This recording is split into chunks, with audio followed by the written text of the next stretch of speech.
दोष सही शब्द नहीं है। पढ़ो 10 तो का आओ हम सच्चे मन और पूरे विश्वास के साथ और विवेक का दोष दूर करने के लिए, विवेक का दोष नहीं, विवेक मेरा दूषित था, गंदा था, उसको दूर करने के लिए हृदय पर छिड़काव लेकर और देह को शुद्ध जल से धुलवा कर परमेश्वर के समीप जाए। किस चीज से हमने हमारा दिल को साफ किया? किस लगा? उस जमाने में, पुराने जमाने में उस मंदिर के अंदर बलि चढ़ाने के बाद में एक कटोरे के अंदर लहू लेकर के याजक जाता और पवित्र स्थान में छिड़क कर आता। अभी दिल्ली में 10 पौने 11 बजे, वो तो बहन तो चले गई थी एयरपोर्ट के अंदर, उसका फ्लाइट 2 बजे था। बाहर बैठा रहा टाइम पास। अब रात को 11:30 11:15 को ट्रेन है, तब तक करूंगा क्या? तो थोड़ी देर बैठा, टाइम पास किया। उसके बाद में नई दिल्ली गया, थोड़ा सा वहाँ टाइम पास किया, कुछ खाया। उसके बाद में ढूंढा फोन के ऊपर कि यहाँ देखने लायक क्या है। तो जो राष्ट्रीय संग्रहालय है वो पास में पड़ा, 2 मेट्रो का स्टेशन, और वहाँ से चला गया देखने के लिए। तो वहाँ पर वो हड़प्पा जो संस्कृति था, उसके समय की चीजें रखी हुई, उसमें इतना बड़ा एक मटका जैसा रखा था। वहाँ लिखा था कि इसमें मरे आदमी की जो हड्डियां और राख जो है उसमें लेके जाया करते थे। वहाँ लिखा था कि अगर आप जाओ अगले बार मौका मिले तो जरूर कम से कम उस भाग को देख के आना, कि पंडित के पास जा करके, एक नदी है उसको बोलते हैं वैदेही, ऐसा कुछ बोलते हैं, ऐसा वी से शुरू होने वाला कोई नदी है, उसके नहीं, इंसानों के लोक में नहीं, कहीं और दूसरे लोक में कोई नदी है जिसको पार करना पड़ता है। ये खतरनाक नदी है, तो इसके लिए बलि चढ़ाना पड़ता है। बलि वस्तुओं के अंदर गाय भी मेंशन है, पढ़ के आना एक बार। गाय या बकरी या कोई कबूतर या कुछ तो भी भेड़ या कुछ तो भी लेकर के जा करके पंडित को देना, पंडित बलि चढ़ाएगा। और बलि वस्तु की चीजें और मरे आदमी की चीजें इसके अंदर रख करके जाकर नदी में डाल, मोक्ष मिलेगा। हिंदू धर्म जिसको सनातन धर्म बोलते हैं, वो वहां से फॉलो करते थे। आज तो वो भाग पाकिस्तान के अंदर चला गया, लेकिन वो सिस्टम उन्होंने बना के रखा है बलि के साथ में। हमारे लिए कौन बलि हो गया? तो उसके लहू से छिड़कने के लिए यहाँ पे लिखा है, क्या क्या लिखा है यहाँ पे? एक प्रकार का विवेक लिखा है जो दूषित हो गया। तीतुस पहला अध्याय 15 वचन के अंदर पढ़ो। जो अशुद्ध है उसके लिए सब कुछ अशुद्ध है। शुद्ध लोगों के लिए सब वस्तुएं शुद्ध है, पर अशुद्ध और अविश्वासियों के लिए कुछ भी शुद्ध नहीं, मगर उनकी बुद्धि और विवेक दोनों अशुद्ध है। बुद्धि भी विवेक भी दोनों अशुद्ध हो गए। तो एक दूषित विवेक है, एक अशुद्ध विवेक है। ये अशुद्ध को ना सब कुछ अशुद्ध दिखता है। जो अशुद्ध आदमी है उसके साथ में आप ऐसे बातचीत भी नहीं कर सकते, वह आपके हर बात में कुछ ना कुछ गलत निकालते ही रहेगा। अच्छा, उसमें ये बात है कि उसके साथ में जो बाकी अशुद्ध लोग खड़े हैं ना, वो उसका मजा लेंगे। वो आप कुछ भी शब्द बोलोगे ना, वो उसका उल्टा मतलब निकालेगा और बाकी हंसेंगे। ऐसे हमारे यहाँ स्कूल में बहुत होता है, स्टाफ रूम के अंदर कई लोग हैं ऐसे। तो दूषित विवेक, अशुद्ध विवेक, ये जो है मैंने कहा जैसे कि कार के अंदर वो लाल लाइट है, वो बीप बीप बीप बीप है, सीट बेल्ट लगाने वाली। सबसे खतरनाक बात क्या है कि ये जो विवेक हम सबके अंदर है, ये खुद बिगड़ सकता है।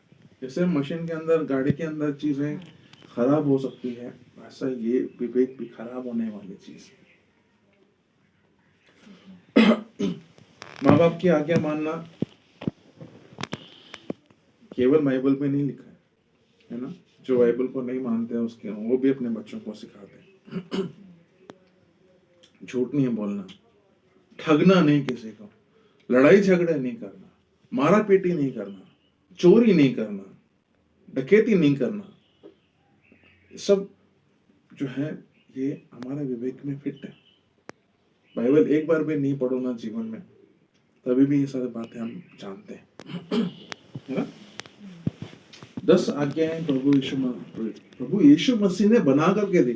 अगर हम उस भाग को पढ़ेंगे ना, जहाँ पे 10 आज्ञाएं मूसा के हाथ में मिली, तो वहां लिखा है, इंग्लिश बाइबल के अंदर लिखा है लॉर्ड, यहोवा नहीं, प्रभु ने 10 आज्ञाएं बना के दी। प्रभु उन्हें से यीशु मसीह ने उन आज्ञाओं को बना के दिया।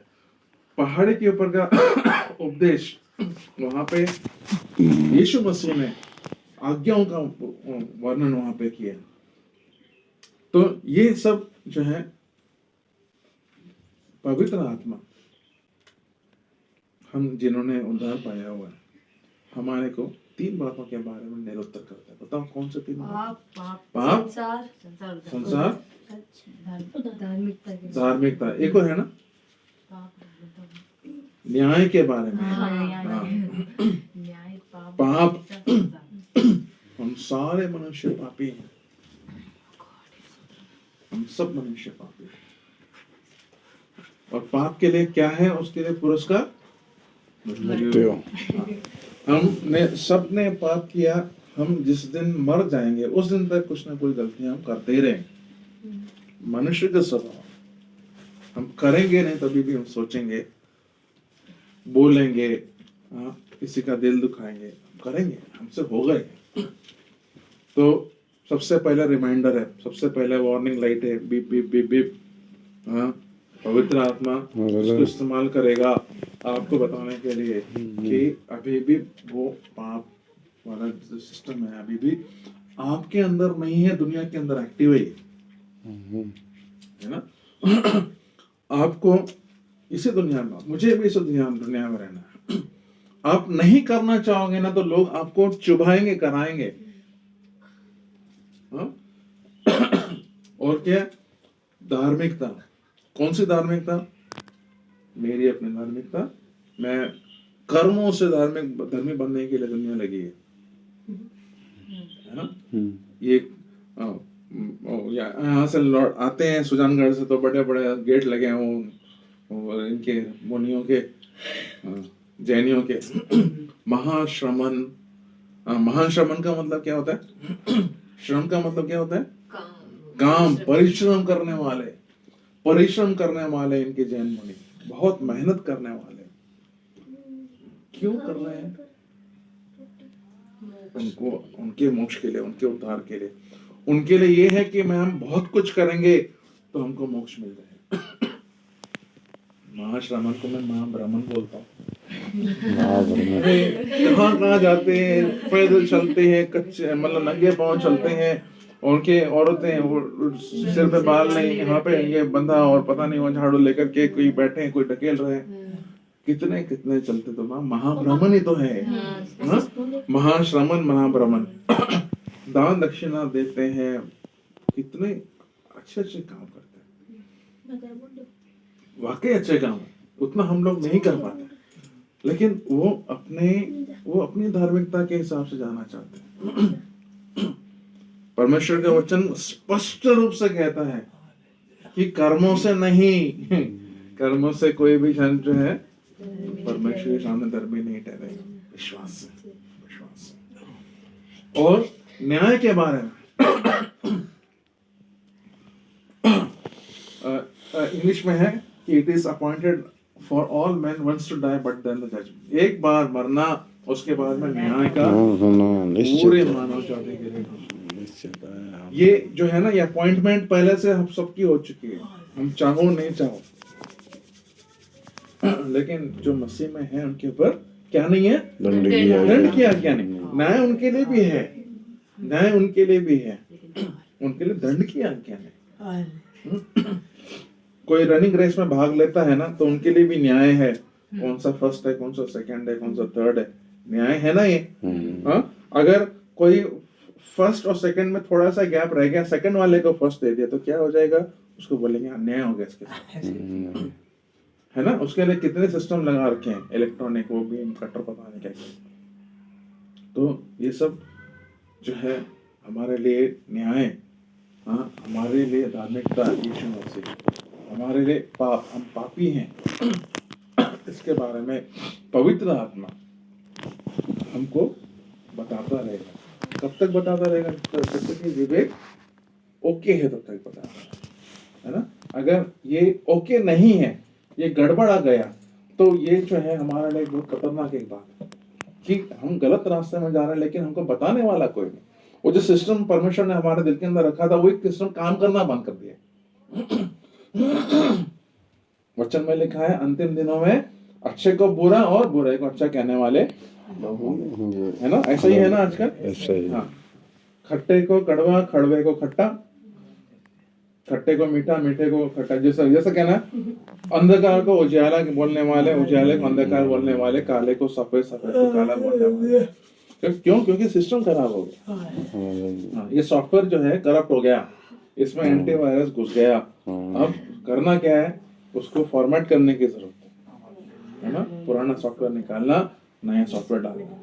लेकिन परमेश्वर को धन्यवाद हो, इस विवेक में सिस्टम है अभी भी। पुराना निकाल करके नया डालने वाला सिस्टम अभी भी है। परमेश्वर को धन्यवाद हो। धन्यवाद। क्या होता है कि हम सुन के अगर नहीं मानते, अगर हम हमारे सिर्फ सुनते जब सुसमाचार सुनते हैं, उस समय कितने बार भी सुना होगा आपने, 50 बार सुना होगा, 50 साल से सुन रहे होंगे रोज, लेकिन हर बार उसके लिए हमको कर्जदार मानना है। क्यों? क्योंकि हम जो स्वर्ग के रास्ते में निकल पड़े ना, उसका स्टार्टिंग वहां से हुआ है ना। अगर नहीं होता है, अगर सुसमाचार सुन के भी हम यीशु मसीह के पास नहीं आ रहे, या तो हम अनदेखा कर रहे हैं, या तो हम हमारे मनों को कठोर कर रहे हैं। ऐसे करने पर जो है हम क्या कर रहे हैं, हमारा विवेक भी कह रहा है, लेकिन हम उसकी भी नहीं सुन रहे। इफ्रेम के बारे में बाइबल में लिखा हुआ ऐसा कि इफ्रेम अपने मूर्तियों के साथ में जुड़ गया, अब उसको खेलने दो अपना। मतलब प्रभु भी उसके बारे में आगे मेहनत नहीं करेगा। पाप का मजदूर मृत्यु है। पाप ऐसा भी है जिसके मजदूरी मृत्यु नहीं करके वचन कहता। पाप ऐसा भी है जिसकी क्षमा ही नहीं। कौन सा वाला? पवित्र आत्मा के विरोध में जाने वाला। पवित्र आत्मा क्या यूज कर रहा है? हमारा विवेक यूज कर रहा है हमको समझाने के लिए। अब उसकी भी नहीं सुनोगे तो फिर कोई सिस्टम बचा नहीं ना, बराबर ना। भोपाल में वहां पे मुसलमान बहुत है, और मेरा एक दोस्त है, बाद में मैं यहाँ से निकल के उसको फोन करूंगा, उसका भाई की डेथ हो गई। वो है तो हिंदू ब्राह्मण, लेकिन वो मुसलमानों की कॉलोनी में रहता था, अब तो दूर रह गया। तो बकर ईद के दिन उसके घर गया मैं, तो उसके कॉलोनी में जहां से जाओ ना, सारे बकरे बन। हाँ,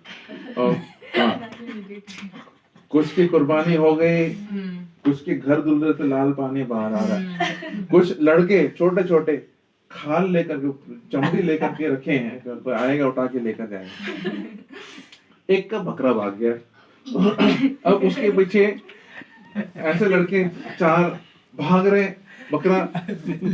वो रामचंद्र नाम है उसका, रामचंद्र मुगरे। रामचंद्र मेरे को बोलता है कि यार सैम देख, अगर आप और मैं होते ना तो इस बकरे को जाने देते। है ना?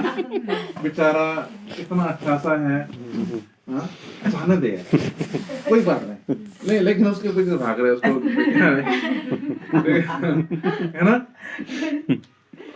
कितनी दुख वाली बात है, कितनी दुख वाली बात है ना। ऐसे ही पुराने नियम के अंदर बलि पे बलि। इब्रानी 9 अध्याय के अंदर 14वां वचन के अंदर क्या हो गया, ये बलि तो करवाते थे, लेकिन ये बलि जो है इनके विवेक को शुद्ध नहीं कर पाता था। क्यों? पता है, इनका विवेक मरा हुआ है ना।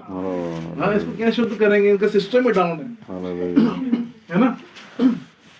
ऐसे सिस्टम डाउन होने के बाद संत पौल कहता है कि इनका 1 तिमोथी 4 में है, 2 में या 2 में 4 में ऐसा लिखा है कि इनके जो विवेक है ना, वो गर्म लोहे से दागे गए। देखा कैसा होता है, सांडों को वो लाग लगाते हैं, गर्म लोहा करते हैं, उसके ऊपर ठप्पा लगाते हैं, है ना, और ठप्पा लगाते समय उसको दर्द तो करता होगा, लेकिन उसके बाद में वो तो निशान कुछ भी बन जाता है उसके ऊपर कि ये इसका सांड है, इस आदमी का मालिक ये है, उसका ये है। अब बाकी उस निशाने के ऊपर आप भले सुई चुबाओ, कुछ चुबाओ, तो उसको नहीं चुभता होगा, उसको साइड में चुबाओ तो वो उसको दर्द होगा, है ना। तो ऐसा है विवेक। ये कल प्रचार के अंदर जो होता है, हम लोग आजकल तो ऑनलाइन नहीं जुड़ते, लेकिन फेसबुक पे, यूट्यूब पे हम लोग पढ़ लेते, सुन लेते हैं प्रचार, क्योंकि हमारे यहाँ चलता वही है। वो सिस्टर जी बता रहे थे वो व्यभिचारी स्त्री के बारे में, है ना। लेकिन उस व्यभिचारी स्त्री के संदर्भ में जब लोग पत्थर मारने के लिए उसको आए थे, यीशु मसीह जमीन के ऊपर झुक करके कुछ लिखा, क्या लिखा किसी को नहीं मालूम, बाइबल में नहीं लिखा हुआ है। लेकिन ये जो लोग थे खड़े हुए, ये जो लोग थे, ये पवित्र शास्त्र को जानने वाले लोग थे, हाँ? शास्त्रों को अच्छी तरह से ज्ञानी लोग थे, ज्ञाता लोग थे। वो पूछते हैं कि तू कहता है अपने आप को तू परमेश्वर का बेटा है, तू मसीह है, हाँ? तू क्या बोलता है? व्यवस्था में तो लिखा है कि ऐसे लोगों को पत्थर से मारना है, तेरा क्या कहना? यीशु मसीह ने जब बैठ करके वहां पे लिखा, हो सकता है कि 10 आज्ञाएं लिखी होंगी। ये लोग कहते हैं मूसा ने हमको आज्ञा दी, मूसा ने नहीं दी जी, परमेश्वर ने दी है। यहाँ पे जो यीशु मसीह जो लिख रहा है ना, वही आज्ञा देने वाला है, हाँ, वही लिख रहा है। हो सकता है 10 आज्ञा के अंदर पहली वाली में फेल हो, बाकी 9 रखते हैं, या 7वीं वाली में फेल हो, बाकी में ठीक रखते हैं। हो सकता है तीसरी वाली इनको नहीं आती, आखिरी वाली नहीं आता। लेकिन वहां पर जितने ये कठोर दिल के लोग थे, जो 10 आज्ञा के अंदर ये भी है, मर्डर नहीं करना, अब मर्डर करने के लिए खड़े थे पत्थर मारने, है ना। जब प्रभु के उंगलियों से लिखा गया, ये किससे लिखा गया? परमेश्वर के वरदान, पवित्र आत्मा की प्रेरणा से लिखा गया। ऐसा यहाँ पे यीशु मसीह पे उंगलियों से लिख रहा है। कुछ लोगों ने आया पढ़ा, अच्छा ऐसा लिखा है। यीशु ने कहा जो जिसमें पाप ने पहला पत्थर वो मारना है। मैं पहले पत्थर मार सकता हूँ कि पत्थर तो उठा के खड़ा है, छोड़ दी, मैं मारने के लायक नहीं। करते करते करते करते सब चले गए। परिवर्तन कहाँ से आया? इनका विवेक सबका मरा हुआ था, हाँ। क्यों? बलिदान चढ़ाते थे चढ़ाते चढ़ाते थे, इनके बकरे भागते हुए थे, तभी भागते तो होंगे। पैसा दिया है जी, कितने कितने लाखों के बकरे आते हैं, हाँ? थोड़ी मतलब उसका तो पार्टी तो उड़ाएंगे, ऐसे थोड़ी जाने देंगे।